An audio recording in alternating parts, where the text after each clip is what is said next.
साथियों नमस्कार। पटना बिहार से मैं अमिताभ कुमार दास, आईपीएस 94 बैच, और आप देख रहे हैं मेरा अपना यूट्यूब चैनल दास बोले बिंदास। क्योंकि जब बुजदिलों ने मुंह में दही जमा लिया हो तो दास का बिंदास बोलना जरूरी हो जाता है। साथियों, एक पार्टी ऐसी है जो बिहार बदलने चली थी लेकिन आजकल अपने उम्मीदवार बदल रही है। मैं बात कर रहा हूं प्रशांत किशोर की जन स्वराज पार्टी की। ये वीडियो आखिर तक दिल थाम कर देखिए। साथियों, पहले प्रशांत किशोर पर मैं थोड़ा रोशनी डाल लूं।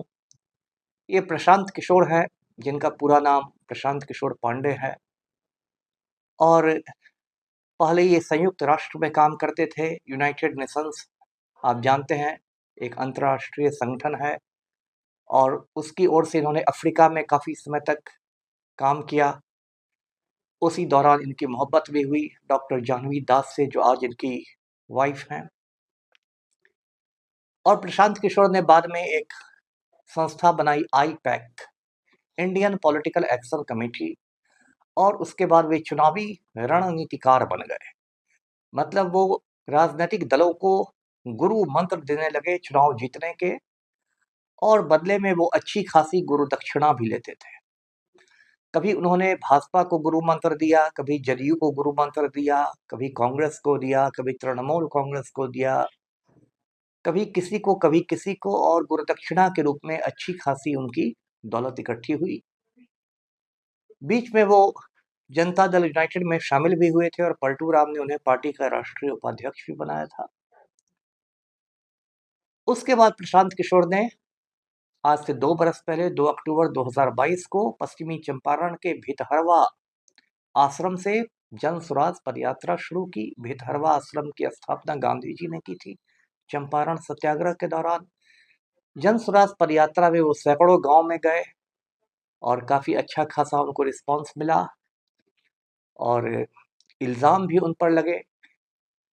और उसके बाद पिछले अक्टूबर को, यानी कि आज से 20-22 रोज पहले, गांधी जयंती को दिन, पटना के वेटरी कॉलेज कैंपस में उन्होंने जन स्वराज पार्टी नाम की एक राजनीतिक दल बनाने का ऐलान किया। उसमें भी अच्छी खासी भीड़ थी, और उन्होंने पार्टी का पहला कार्यवाहक अध्यक्ष मनोज भारती को बनाया, जो भारतीय विदेश सेवा के अधिकारी रह चुके हैं, आईएफएस ऑफिसर थे, यूक्रेन में, बेलारूस में, इंडोनेशिया में भारत के राजदूत रह चुके हैं। और उसमें प्रशांत किशोर ने 3-4 मुद्दे भी बताए, जो एक तरह से आप उनकी पार्टी का घोषणा पत्र मान सकते हैं। उन्होंने कहा कि बिहार में शराबबंदी पूरी तरह फेल हो गई है, इसलिए यदि जन स्वराज पार्टी की सरकार बनेगी तो 1 घंटे में शराबबंदी खत्म होगी, शराब चालू होगी। उन्होंने कहा कि बिहार की महिला यदि उद्योग धंधा लगाना चाहेंगी तो 4% ब्याज पर उनको कर्ज दिलवाया जाएगा। उन्होंने कहा कि जो वरिष्ठ नागरिक होते हैं, 60 बरस के ऊपर के लोग, उनको 2,000 रुपये वृद्धावस्था पेंशन दिया जाएगा हर महीने। और उन्होंने कहा कि हम सिर्फ भूमि सर्वेक्षण की नहीं, भूमि सुधार की बात भी करेंगे। प्रशांत किशोर के बहुत सारे बिहार में प्रशंसक भी हैं, और अब तक उन्होंने जो काम किया है ठीक ही ठाक किया है। और कुछ लोग उनके आलोचक भी रहे हैं। कुछ लोग कहते हैं कि ये भाजपा की बी टीम है, कुछ लोग कहते हैं कि इनको भाजपा इसलिए खड़ा कर रही है जिससे राजद वगैरह के वोट काटे जा सके। कुछ शिकायत मेरी भी प्रशांत किशोर से है, जैसे कि वो अपनी सभाओं में तेजस्वी यादव को बार बार नवी फेल नेता कहते हैं, लेकिन वो नरेंद्र मोदी को कभी भी चाय बेचने वाला जाहिल नहीं बोलते हैं। जबकि पूरी दुनिया जानती है कि हमारे जो बैल बुद्धि प्रधानमंत्री है नरेंद्र मोदी, वो चाय बेचने वाले जाहिल हैं।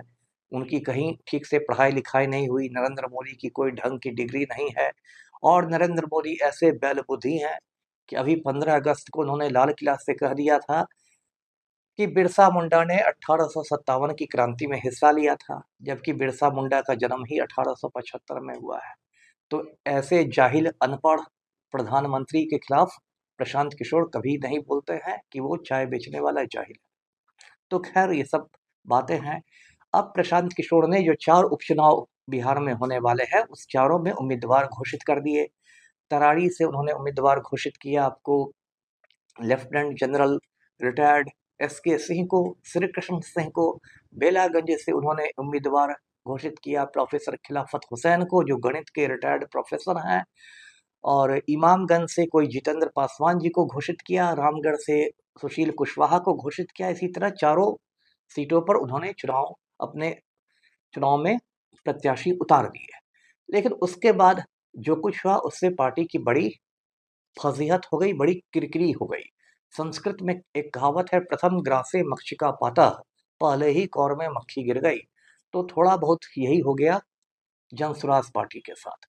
उनके दो उम्मीदवारों पर मतलब विवाद खड़ा हो गया। जो लेफ्टिनेंट जनरल रिटायर्ड हैं SK सिंह, श्री कृष्ण सिंह, उनके बारे में कहा गया था, उन्होंने खुद प्रेस कॉन्फ्रेंस में कहा था कि उन्होंने बहुत साल तक भारतीय सेना में अपनी सेवाएं दी हैं। वो फील्ड मार्शल मानेकशॉ के बहुत करीबी रहे हैं। उन्होंने लेह में ड्यूटी की है, गलवान घाटी में ड्यूटी की है, आर्म्ड फोर्सेस ट्रिब्यूनल में रहे हैं, वगैरह वगैरह।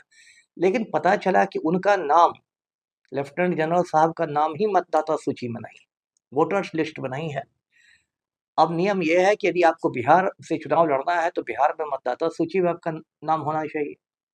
तो इतनी बड़ी चूक कैसे कर दी प्रशांत किशोर जी ने, जो इतने बड़े रणनीतिकार हैं और जिनका दिमाग बिल्कुल चाचा चौधरी की तरह कंप्यूटर से भी ज़्यादा तेज चलता है, और जिनके पास इतने पढ़े लिखे मतलब पूर्व IAS IPS लोगों की एक बड़ी टीम है, उसने इतनी मतलब बड़ी चूक कर दी। तो इस पर थोड़ा लोगों को आश्चर्य हो रहा है, और पार्टी की तो खैर मतलब शर्मिंदगी का सामना करना ही पड़ा।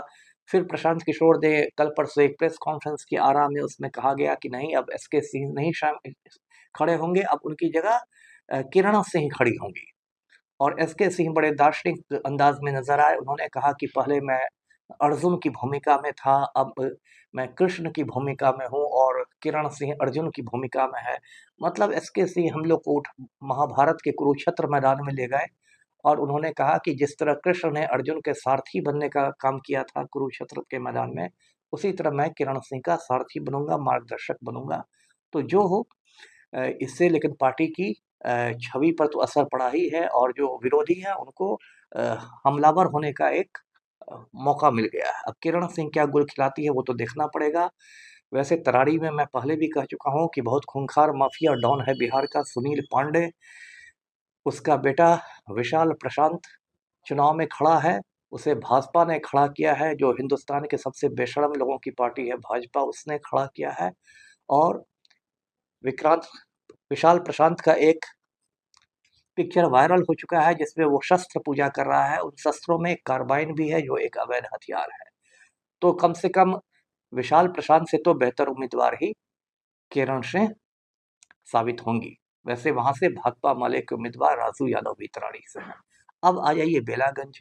बेलागंज में प्रशांत किशोर ने प्रेस कॉन्फ्रेंस करके कहा कि हमारे उम्मीदवार मोहम्मद खिलाफत हुसैन होंगे, जो रिटायर्ड प्रोफेसर हैं गणित के मिर्जा गालिब कॉलेज गया में। खिलाफत हुसैन बड़ी बड़ी दाढ़ी रखते हैं, टोपी पहनते हैं, बिल्कुल नूरानी चेहरा है, चेहरे से नूर टपकता है। लेकिन उनके बारे में भी बहुत सारी बातें पता चली। सबसे बड़ी बात कि उस प्रेस कॉन्फ्रेंस में ही हंगामा हो गया। एक कोई पूर्व मुखिया है मोहम्मद अमजद, उनके समर्थकों ने नारेबाजी शुरू कर दी, कुर्सियां फेंकने लगे लोग। और बाद में ऐसा हुआ कि खिलाफत हुसैन ने खुद ऐलान किया कि भाई मैं चुनाव नहीं लड़ूंगा, मैं टिकट लौटा रहा हूँ। और वो टिकट मोहम्मद अमजद को ही मिला, जो मुखिया रह चुके हैं, पहले भी सुरेंद्र यादव के खिलाफ चुनाव लड़ चुके हैं। अब ये दोनों बातें मैंने इसलिए कही कि भाई यदि जन स्वराज पार्टी सच में बिहार में अपनी एक अलग पहचान बनाना चाहती है तो उसको इस तरह की किरकिरी से, फजीहत से बचना चाहिए। बेलागंज में पहले ही यदि तय कर लिया जाता कि मोहम्मद अमजद को टिकट दिया जाएगा तो ये सब नौटंकी नहीं होती, ये कुर्सियों की फेंका फेंकी नहीं होती, इसका कोई अच्छा संदेश बिहार में नहीं गया। और वही बात तरारी के साथ है कि यदि पहले ही पता कर लिया जाता कि लेफ्टिनेंट जनरल साहब का नाम वोटर्स लिस्ट में है या नहीं, मतदाता सूची में है या नहीं, तो शायद ये स्थिति नहीं आती। और तरारी के बारे में तो एक और बात है कि तरारी में मतलब प्रभार जो लिया हुआ है जन स्वराज पार्टी की ओर से, वो आनंद मिश्रा ने लिया हुआ है, जो 2011 बैच के IPS रह चुके हैं, असम कैडर के रह चुके हैं, लखीमपुर के SP रह चुके हैं, बक्सर लोकसभा से उन्होंने चुनाव लड़ा था, 50,000 वोट हासिल किए थे, भाजपा उम्मीदवार को हरवा दिया था। तो ये चूक कहीं ना कहीं आनंद मिश्रा से भी हुई है। तो फिलहाल मैं यही कहना चाहूँगा कि जो पार्टी बिहार को बदलने का दावा करती है, यदि वो पार्टी उम्मीदवार बदलने लगे, तो ये कोई शुभ संकेत नहीं है। प्रशांत किशोर जी को और उनकी टीम को इस पर कुछ आत्ममंथन, आत्मनिरीक्षण करना चाहिए। वीडियो को लाइक करें, शेयर करें, चैनल को सब्सक्राइब करें। धन्यवाद। जय हिंद।